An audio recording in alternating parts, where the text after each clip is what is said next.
Cuando Pedro escribe esta carta está enfrentando la realidad de que pronto se iba ya a morir. Por lo que pues esta carta es un discurso de pues básicamente despedida para él, pero al mismo tiempo que pues deja un reto final a estos cristianos. Ese reto pues es que los seguidores de Jesús pues deben ser personas que nunca dejen de crecer en amor. El problema es que había ciertos maestros falsos que pues estaban haciendo que los cristianos se desviaran. Entonces a lo largo de la carta Pedro está refutando pues lo que estos maestros falsos están diciendo en contra de él, en contra de otros apóstoles, y al mismo tiempo pues está buscando restaurar la confianza con estas iglesias y pues obviamente también restaurar el orden en esas iglesias. Pero ¿de qué forma estaban desviando gente estos maestros falsos? De hecho, pues de dos formas. La primera era por su forma corrupta de vivir. Algunas de las cosas que los falsos maestros estaban haciendo era negar a Jesús. Estaban pues involucrados en inmoralidades y estaban desviando a otros para que también fueran inmorales. Cometían injusticias, se estaban entregando a sus placeres y eran avariciosos. Estaban enfocados nada más en hacer dinero. Esta gente pues lo que hacía era que predicaban que pues eran libres en Cristo de hacer lo que quisieran, pero Pedro recalca que pues más bien son esclavos de sus pasiones, por lo que pues el proverbio aplicaba bien a ellos, ¿no? Eran como perros que volvían a su vómito, o puercos que pues estaban limpios y vuelven a revolcarse en el lodo. Es decir, están regresando a lo que eran antes de estar en Cristo. La segunda forma de desviarlos era por una teología distorsionada. Lo que estaban haciendo era que cuestionaban la venida de Jesús. Básicamente estaban diciendo, pues ya pasaron muchos años y no ha regresado. Entonces, pues dale vuelo a la hilacha. ¿Cuál es el problema? Pero Pedro les recuerda que el hecho de que Dios tarde en hacer algo no significa que no lo hará. De hecho, ahí en la carta les recuerda lo del diluvio. Dios creó y ordenó la tierra al separar las aguas de las aguas, pero luego las aguas destruyeron todo lo malo, causando un reseteo en el mundo. Y más bien los cristianos a quienes les escribe, pues deben recordar estas cosas para que se enfoquen en que Dios cumplirá su palabra. Y si Él dijo que llegará un día en que se va a deshacer de todo el mal, pues también lo va a cumplir, ¿no? Pedro usa algunos ejemplos aparte del diluvio. También les recuerda que Dios no perdonó a los ángeles que se rebelaron contra Él, sino que los encerró en fosas oscuras. Y también les recuerda cómo Sodoma y Gomorra fueron destruidas por conductas sensuales. Así que pues, los que dudaban de esa futura destrucción de todo el mal, pues estaban equivocados, según les está recordando Pedro. Algo que debemos recordar también es que tanto en el ejemplo del diluvio como pues en el ejemplo de Sodoma y Gomorra, Dios rescató a los buenos. Rescata a Noé y rescata a Lot. Entonces aquí podríamos hacernos una pregunta: ¿en qué grupo queremos estar? ¿Vamos a estar en el grupo de los rescatados o en los que no? Pero antes de explicar un poco pues más a detalle los versículos que leímos, quiero que noten las dos constantes tentaciones con que lidiaban, porque a final de cuentas son las mismas tentaciones que pues tenemos hoy en día. Una era la conducta inmoral y la otra era el amor al dinero. ¿Qué abarca la conducta inmoral?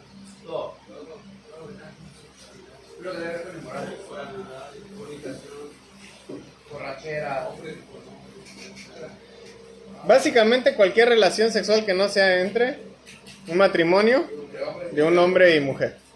De ahí en fuera, decía, hombres con hombres, mujeres con mujeres, el estar en unión libre, el estar con la madrastra, estar con el padrastro y cualquier otra cosa que se nos ocurra. Tener sexo con la prima, dice, con la novia, con el novio. Todo eso entraría en la categoría de inmoralidad. Sigue siendo una tentación pues, muy actual, ¿no? Ahora, ¿cuál es la otra tentación? El amor al dinero. ¿Qué abarca el amor al dinero? La prioridad. Codicia, la avaricia, pelear por terreno, ser tacaño,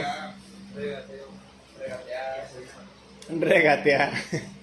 Entonces, si no recordamos lo que Pedro nos está animando aquí a recordar, ¿cómo vamos a vivir? cayendo en esas tentaciones. Y eso es lo que indica, pues, cuando vivimos en pecado, que ya se nos olvidó que Jesús va a venir. Porque si estuviéramos conscientes de que puede venir ahorita, ¿cómo estaría nuestra vida ahorita? Y muchos de nosotros tal vez la vemos y decimos, no, pues mejor que se tarde otro rato, porque ahorita tengo cosas que arreglar. A veces nos preguntamos por qué Jesús instituyó un recordatorio de su venida, que hacemos cada semana, en lo que es, pues, el memorial o la Santa Cena. Y ahí está la respuesta. Aún con ese recordatorio semanal, se nos olvida y se nota, porque no vivimos de forma irreprensible, sino que vivimos buscando el dinero y dando rienda suelta a nuestras pasiones. Mantengan eso en mente, porque la paciencia de la que nos habla Pedro en los versículos que leímos son esa respuesta a los maestros falsos, y es la respuesta a nuestro autoengaño de vivir como uno quiera, porque al cabo pues Cristo no ha venido y ni vendrá. Pedro comienza su explicación haciendo un eco del Salmo 94, que dice que porque 1000 años ante tus ojos son como el día de ayer que ya pasó y como una vigilia de la noche. Con esto Pedro no quiere decir pues esta es la conversión matemática del tiempo de Dios, ¿no? Un día, 1000 años. Sino que Dios no trabaja pues dentro de nuestras escalas de tiempo. Que no podemos encerrar a Dios en nuestra cronología. Para un ser eterno el tiempo va y viene. Eso es lo que está hablando. El tiempo es una medida de nosotros. Es lo que nosotros necesitamos. El punto de Pedro es que lo que tal vez para nosotros parece mucho tiempo, para Dios pues no lo es. El hecho de que parezca que ha pasado mucho tiempo no significa que Dios no va a cumplir con sus promesas. Si incluso lo hiciéramos como una tabla matemática, esa conversión, pues si 1000 años es un día, pues apenas lleva como 2 días que no ha venido. Entonces para él pues no ha pasado mucho tiempo, ¿no? Cuando Pedro escribió esto, de hecho había pasado apenas una generación, y los maestros falsos ya estaban diciendo, ¿ya ves? No se cumplió la venida de Jesús. Imaginen que supieran que ya casi 2000 años después seguimos esperando, ¿no? Pero aquí es donde creo que lo que dice Pedro es todavía más relevante, porque es más fácil caer en la tentación de pecar por pensar que si Jesús ya se tardó 2000 años, pues tal vez se va a tardar mucho más. Entonces pues dale vuelo. Ahí ponte a cuentas con él ya que te estés muriendo, ¿no? Pedro nos va a recordar que aguas con esa idea, porque va a venir como ladrón, es decir, no va a avisar. Un ladrón no te pone un letrero que dice, bueno, paso mañana a las 9, porfa pon todas las cosas en una bolsita, ¿no? Ya para llevármelas. No, un ladrón viene sin avisar. Entonces puede que sea hoy. Y como preguntaba hace rato, ¿no? ¿Estarías listo para eso? ¿O te falta ponerte a cuentas con Dios? Ahora, para darles un ejemplo más práctico de nuestra impaciencia y de la paciencia de Dios, quiero que piensen en esto como si fuera un partido. Supongamos que en el primer tiempo un niño metió 2 goles, ¿no? Y el marcador ya va 2-0. Si eres el papá del niño del equipo que va ganando, probablemente estás viendo el reloj a cada rato porque te gustaría que el tiempo ya pasara rápido y así asegurar que el partido quede 2-0. Entre más tiempo haya, pues más posibilidades hay de que el otro equipo empate o incluso pues les dé la vuelta y gane. Pero si eres, por ejemplo, el papá de un niño en el equipo contrario, en el que va perdiendo, tu hijo ni siquiera ha jugado porque es banca, pues tú vas a querer que el tiempo se alargue para que pues ojalá le den chance a tu hijo de entrar aunque sea un rato. A lo que voy es que vemos la segunda venida de Jesús con impaciencia, porque obviamente el que Él venga es el fin de todos nuestros problemas. ¿A quién no le gustaría que, por ejemplo, llegara Jesús justo antes de que Coppel venga a cobrarte 50,000 pesos? Ya, me salvé de pagar esa deuda. Qué chido. Gracias, Jesús, por haber llegado. Pero por otro lado, para Dios significa que alguien que Él ama no va a estar en la nueva creación. No sé si lo habían pensado así. Alguien que Dios ama no va a estar ahí. El que se acaben tus problemas pronto significaría que otro está en problemas permanentes. Como que somos un poquito egoístas cuando se trata de nuestra esperanza en la segunda venida. Por tanto, debemos aprender a tener el corazón de Dios por los perdidos. Tal vez la mejor forma de alinear nuestro corazón con el de Dios, pues es a través de la oración. Entre más tiempo pasemos con Él, más nos vamos a parecer a Él, más nos van a importar las cosas que le importan a Él. Entonces, como reto aquí, tal vez podríamos hacerlo, decía hace rato, ¿no? Pues para que un reto hasta el próximo año hay que empezar de una vez. Y este podría ser un reto que tal vez, aunque sea una vez al día, por lo que resta del año, orar por alguien que no conoce a Jesús. Ya sea alguien que nos cae muy bien o especialmente alguien que nos cae de la patada. Pero oremos, ¿no? Hagamos ese reto. Oren y si es posible, pues háblenle a esa persona de Dios. Pero con este ejemplo del partido creo que ahora podemos entender un poco más la paciencia de Dios que nos está describiendo aquí Pedro. De hecho, algo curioso es que la paciencia es uno de los atributos que más ignora la gente acerca de Dios. Sin embargo, es uno muy importante en las Escrituras. La descripción más común de Dios en el Antiguo Testamento es que es lento para la ira. Mucha de la predicación actual se enfoca en la ira de Dios, cuando realmente la descripción de Dios más común es la opuesta, que Él es lento para la ira. Esa descripción de la paciencia de Dios es usualmente pues, en referencia al pecado, a que se espera que la gente se arrepienta, pero conlleva algo negativo, porque pareciera que los malos se salen con la suya, porque no se ve pues, que están siendo castigados, o a veces parece que Dios es lento para ayudar. El problema es que casi siempre cuando pensamos en los malos, pensamos en los demás. Pero si ya enfoco en que tal vez yo soy de esos malos, quisiera la paciencia o quisiera destrucción, ¿no? Por lo que los cristianos debemos de ser pacientes también. Aprender a ser pacientes en lo que esperamos que Dios actúe. Y recordemos, también tenemos que pensar en los que están perdidos. Porque el día que Jesús regrese, su reino va a ser establecido por completo y el mal va a ser eliminado. Y Dios no quiere que nadie perezca, nos decía ahí el versículo. Pero esa es la consecuencia necesaria en un mundo que se vuelve bueno y santo otra vez. Dios no obliga su voluntad sobre nadie. Y entonces va a haber gente que ha escogido el mal, y cuando el mal se acabe, pues ellos se van a acabar junto con ese mal. Pero ¿qué es lo que Dios quiere según Pedro? Que nadie perezca, sino que todos vengan al arrepentimiento. Y aquí es donde vemos un contraste otra vez con las predicaciones modernas, ¿no? Mientras las Escrituras y Pedro están de acuerdo en que Dios no quiere que nadie perezca, en que quiere que todos vengan a Él, en que es lento para la ira, muchas predicaciones actuales solo hablan de un Dios airado, de un Dios que está esperando a ver a quién se fulmina. ¿Es el mismo Dios que Pedro menciona? No, da que pensar, ¿no? Es Pedro, ¿no? Se parece más a Pedro, atrabancado ese Dios. La realidad es que cada día que Jesús no regresa, es un día extra de gracia. Cada día tenemos una oportunidad de arrepentirnos. Y como ya hemos visto antes, arrepentirnos significa volver a Jesús y alejarnos del pecado. Y esto no solamente de los que están perdidos.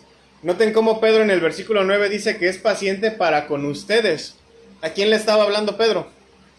A una iglesia. ¿Es paciente para quiénes? Para los cristianos. No dice que es paciente para ellos, para los de fuera. La enseñanza falsa de estos maestros desviaba a los cristianos y Jesús decide esperar más a que predicaciones como la de Pedro ayuden a enderezar nuevamente a estos cristianos que han sido seducidos por la mala enseñanza. Aquí tal vez tenemos una idea de por qué Jesús no viene todavía. ¿Cuántos cristianos están creyendo en enseñanzas falsas que necesitan corregirse? Ya vimos ahorita un ejemplo, ¿no? Con lo de la ira. Pero el punto de lo que Pedro nos escribe es la intención de Dios. Este pasaje que leímos nos muestra el corazón de Dios. A veces la discusión que se hace sobre la venida de Jesús es que por fin seremos vindicados, que ya no tendremos que aguantar más sufrimiento, que por fin vamos a tener nuestra recompensa. Pero el pasaje no está hablando de esas cosas, el pasaje está hablando acerca del amor de Dios por aquellos que no lo conocen aún. Y aquí Pedro hace algo interesante porque vincula el día del Señor con la segunda venida de Jesús. Es decir, nos está diciendo que Jesús es Dios. Y ese día que Él venga, que es un día que nadie sabe, Será un día en que la creación va a ser pasada por fuego para destruir lo que está mal en esa creación. Algo interesante aquí es que donde está la palabra quemar, no sé si la notaron 3 veces, en el versículo 10, en el 11 y en el 12. En algunos manuscritos antiguos dice descubiertos o puestos en libertad en lugar de quemar. Como Pablo nos dice en Romanos 8, la creación misma está sufriendo, pero va a llegar un día en el que va a ser liberada de lo que la está destruyendo.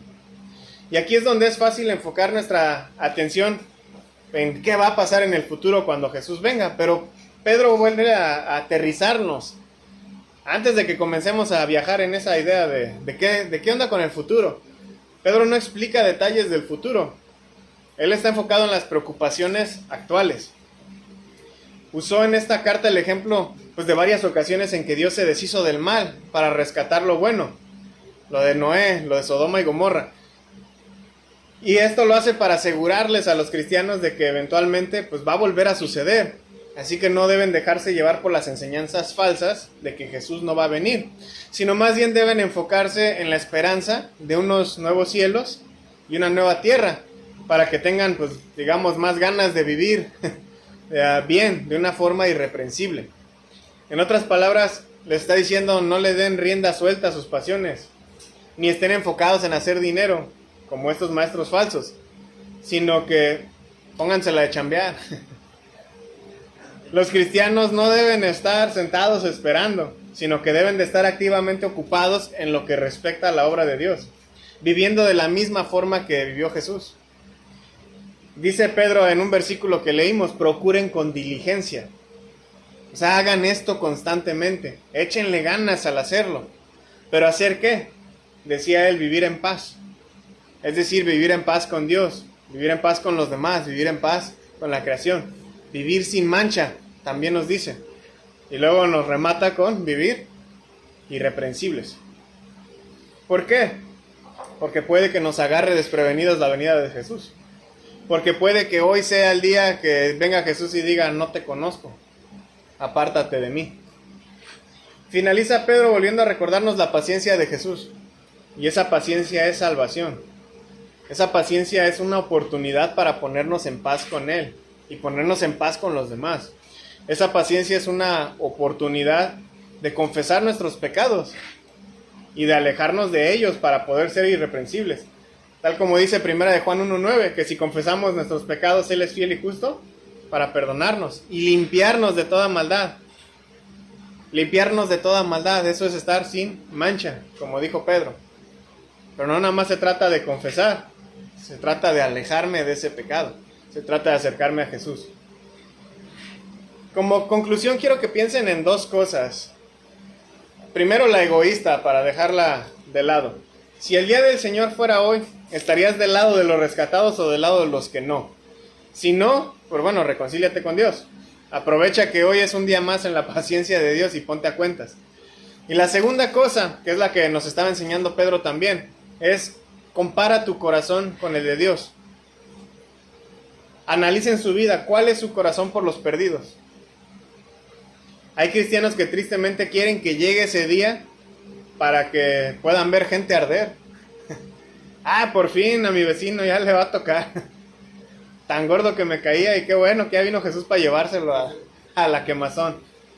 Pero si aprendemos a tener el corazón de Dios, vamos a tener una preocupación genuina por estas personas. Y vamos a querer rescatarlos del pecado y de la muerte. Recordemos que en ambas cosas no es Dios quien viene a destruir a los malos. Él viene a destruir el mal. Nosotros somos los que decidimos si estar en el lado del mal o no. O como dice Pablo en Romanos 6:23, el pecado paga con muerte, pero el regalo que Dios da es vida eterna. Entonces no vivamos en las tinieblas. Alejémonos del pecado y acerquémonos a Jesús. Pero más importante aún, en el punto de Pedro, acerquemos a otros también a Jesús. Porque es una de las cosas que a veces se nos olvida. Estamos tan enfocados en yo y mi relación con Dios y aún así la tenemos medio del nabo. Pero se nos olvida enfocarnos que también tenemos que traer a más personas a eso. Imagínense a Noé construyendo el arca nada más para él. Y sin embargo Pedro nos recuerda que él estuvo predicando a otros. para que también subieran al arca. Entonces, como cristianos, ya sabemos cuál es el rescate. Compartamos ese rescate con los demás.